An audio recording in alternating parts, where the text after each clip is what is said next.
Hello everyone and welcome back to Clothesline. My name is Owen and this is our Clothesline Raw review entitled 5 vs 5. In case you don't know, here's how it goes. I'm going to talk about 5 good things that happened this week on Raw. I'm going to talk about 5 bad things that happened this week on Raw. Give the show an overall review and then I'm going to give it a score between 1 till 10 and there's even a 0 if the show was a complete catastrophe. So let's start things off with the good. First thing we gotta talk about is without a doubt the fact that we have a new WWE Champion in the almighty Bobby Lashley. And I gotta give credit where credit is due. Just look at Bobby Lashley, what he has done in the past year. His entire trajectory has turned around ever since he teamed up with MVP to form the Hurt Business. He's been the United States Champion and now WWE Champion. He is living up to his potential. I am so happy for the guy. Yes, he completely deserves this. Bobby Lashley has upgraded and improved himself 10 times fold ever since the merger with MVP, and now he's the WWE Champion. Congratulations, Bobby Lashley.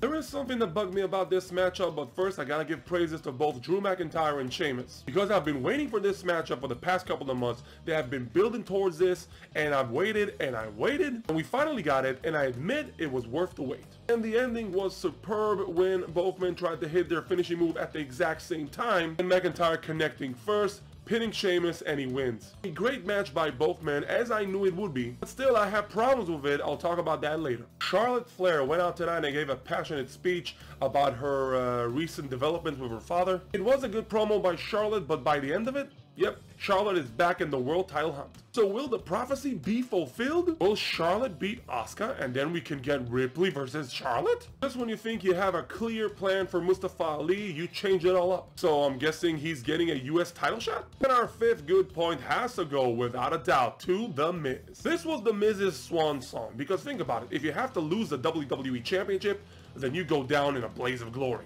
Just look at the amount of work that went into Miz losing the championship to Bobby Lashley. They delayed the match by a week. They built up this matchup throughout the show, with him getting sick backstage, with him escaping the match by a countout, and then of course the grand finale in that lumberjack match. And yes, I know, I think it's not fair for The Miz, but even in defeat, he stole the show tonight as he prolonged his inevitable doom against Bobby Lashley, his inevitable loss to Bobby Lashley, and I thought it was great booking. So those were the good things, but there are also some bad things. Even though I said the booking tonight was very creative and good, I still have a few problems with it. Because The Miz came out as a complete coward in this scenario, and when you're looking at the future, it'll be really hard to book him as more than a coward in any future rivalry. I mean, it was a good booking decision tonight to have The Miz try to escape that matchup by any means necessary, but still, maybe it was a bit too much. Even though I loved the match between Drew McIntyre and Sheamus, yeah, this match should have been on pay-per-view. This match should have been on pay-per-view. This match should have been the last 2 men in the Elimination Chamber. And this match should have been for the WWE Championship. I mean, the whole build around it was that Sheamus wanted to win the WWE Championship from Drew because he was jealous of him, his former friend. So they had the match with no title on the line, so what are they fighting for? Tonight, Naomi faced off against Nia Jax and lost. And now with the upcoming build-up to Charlotte and Asuka, and the involvement of Nia Jax and Shayna Baszler,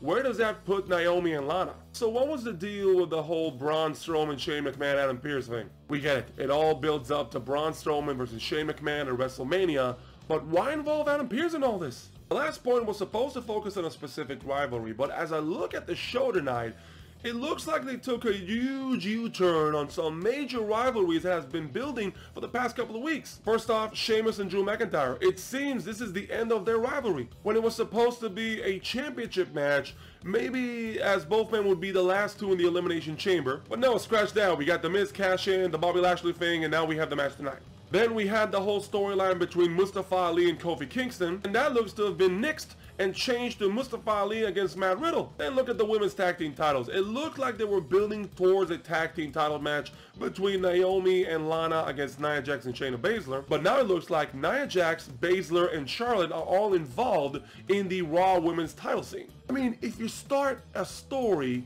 finish the story. Overall review. Tonight's show had a few bumps in it, but the bottom line, it was built towards the major match between Miz and Bobby Lashley, which once again I thought was a great build. Add to that a few good matches we had on the show with Drew McIntyre versus Sheamus, the new rivalry for the United States Championship between Mustafa Ali and Matt Riddle, and also Damian Priest defeating Elias. There was also the Randy Orton thing, but I couldn't really decide if it was a good thing or a bad thing. I'm still on the fence on that. Nevertheless, it was still a show I really enjoyed. I'm going to give it a score of 6.5 out of 10. And that is our review. Now we would like to hear from you. Let us know in the comments below, do you agree or disagree with our score? We would love to read your comments. And also, if you want to stay notified when I'm uploading these videos, hit a like, subscribe to the channel, hit that bell notification button, and I'll see you next time on another Clothesline review.